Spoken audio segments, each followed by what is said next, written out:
de volta com um dado preocupante. Só até agosto desse ano, o Amazonas já registrou 20 feminicídios.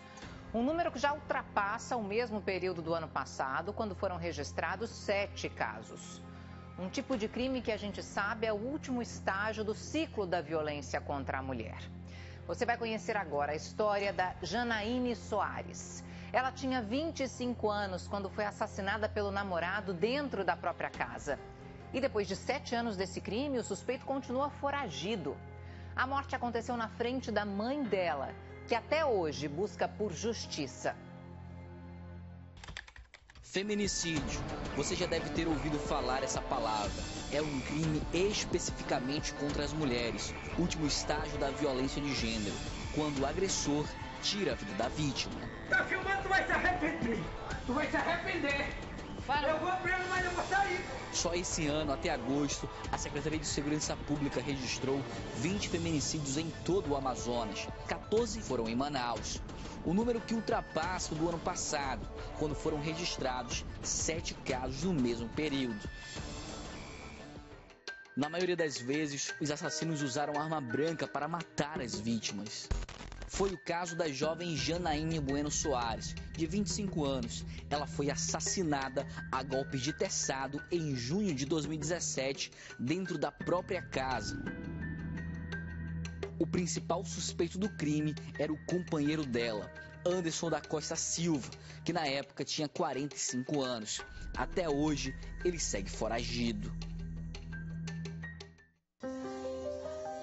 Depois de 7 anos, o sentimento da família é de impunidade. Conversamos com a mãe da Janaíne.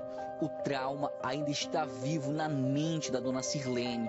Ela viu a filha ser assassinada na frente dela. Eu abri essa porta aqui e ela falou: mãe, eu vou dormir na sua casa. Eles já tinham brigado e ele já tinha ameaçado, provavelmente ela de morte, pelas palavras dela. Ele entrou com a peixeira e falou: hoje eu não te falei, se tu me largasse hoje eu ia te matar, pois hoje eu vou te matar. E ela estava com a filha dela de 4 anos na época, ela estava com a filha dela num braço. E aí eu comecei a lutar aqui nessa cozinha, luta corporal com ele. Quando eu saí, que eu me levantei da cozinha, que ele correu para cá, que ela estava bem aqui, ele puxou ela pelos cabelos, derrubou ela com a filhinha dela e montou em cima dela bem aqui. Bem aqui nesse local, ele montou em cima dela e deu 19 facadas nela, nos peitos dela, e matou ela na hora. Um crime que atingiu toda a família. A filha de Janaíne, que hoje tem 11 anos, sofre com a falta da mãe. No dia das mães, eu fui pro cemitério com ela, ela chorou que só em cima da catatumba da mãe dela. Com falta da mãe dela, que hoje ela sente enquanto o cara tá aí vivendo, curtindo a vida dele, e eu vivo com esse sofrimento, a minha filha vive com esse sofrimento, que isso aí nunca vai sair da minha cabeça. Tudo que passou nessa casa aqui. É impossível controlar a emoção. Com lágrimas nos olhos, ela pede que a justiça seja feita. Ela era minha mão, ela era meus pés, ela era minha amiga, ela era minha parceira, entendeu? E pra mim hoje, foi tão rápido que aconteceu, que a saudade é tão grande que eu queria ter minha filha, abraçar ela, beijar ela, e eu não consigo. E hoje eu luto por justiça, e vou lutar até o final da minha vida, até a minha morte, eu vou lutar pela justiça da minha filha. O choro dessa mãe é o choro de outras mães pelo Brasil. E a sensação de impunidade desses criminosos, de achar que nada vai acontecer, também é uma realidade. Agora, o que pode ser feito para mudar esse cenário? Essa é uma pergunta difícil de responder. Mas, pelo menos, as leis para quem pratica esse crime estão endurecendo. Agora, quem cometer feminicídio pode ficar por mais tempo preso. As penas passaram de 12 a 30 anos para 20 a 40 anos de prisão. E, dependendo de alguns agravantes, pode ficar por mais tempo preso. Podendo chegar aí, né, até 60 anos, dependendo da situação.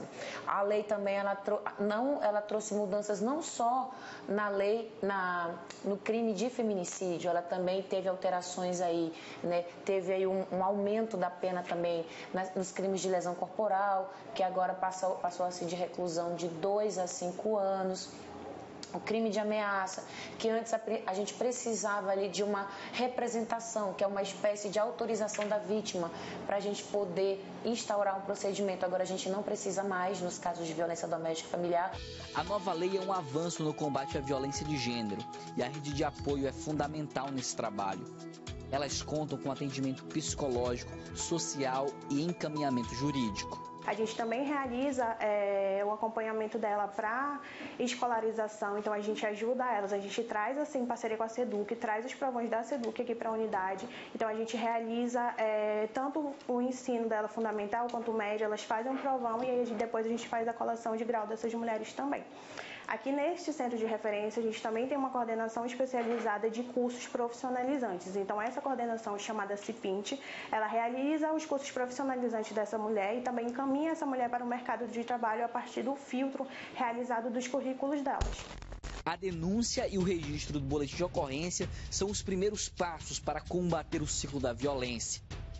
A delegada responsável por esse tipo de crime afirma que das 14 vítimas de feminicídio este ano aqui em Manaus, apenas uma tinha medida protetiva. A medida protetiva ela é efetiva, né? Ela consegue aí romper esse ciclo de violência, tirar isso, até mesmo porque a gente sabe que existem aqueles casos, aqueles agressores que são mais abusados, que eles falam mesmo que a medida protetiva não serve de nada, e aí ele passa a descumprir a medida protetiva, mas aí ou a gente prende ele em flagrante, ou a gente pede a prisão preventiva dele, e aí ele vai responder, né, pelo processo dele preso.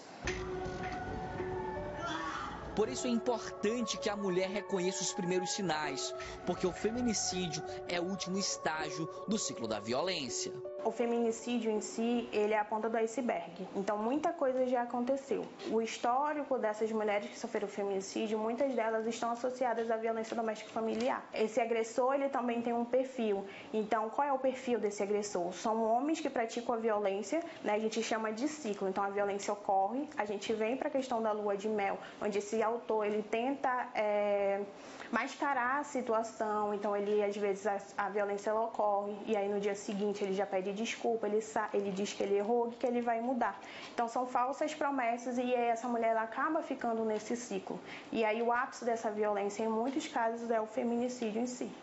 Mesmo com todo esse apoio, ainda falta muito para diminuir o número de casos. Além da Janaíne, outras milhares de mulheres foram vítimas de feminicídio aqui no Brasil. Só no ano passado, foram quase 1.500 registros. Os dados são do Anuário de Segurança Pública. Esse é o maior número desde que a Lei Maria da Penha foi criada. Eu vivo com essa dor muito grande, entendeu? E eu peço justiça, porque está com 7 anos e eu não vejo essa justiça sendo feita. Porque realmente, quando a justiça quer, quando a polícia quer, ela vai atrás e encontra. O que acontece? Eu gostaria, pela justiça, que me desse uma resposta, por que não encontraram ainda esse bandido? Onde que ele está? Me diga onde que ele está, que ninguém encontra ele. Em algum lugar ele tem que estar. E ele tem que ser preso, ele tem que pagar pela morte da minha filha que ele fez. Porque eu não vou desistir, porque cada dia que se passa eu estou mais forte para lutar. E vou lutar até o fim. Até o fim, até eu ver a justiça da minha filha sendo feita. O criminoso está foragido e a polícia pede ajuda da população para encontrar Anderson da Costa Silva. Qualquer informação você pode entrar em contato pelo 181 e não precisa se identificar.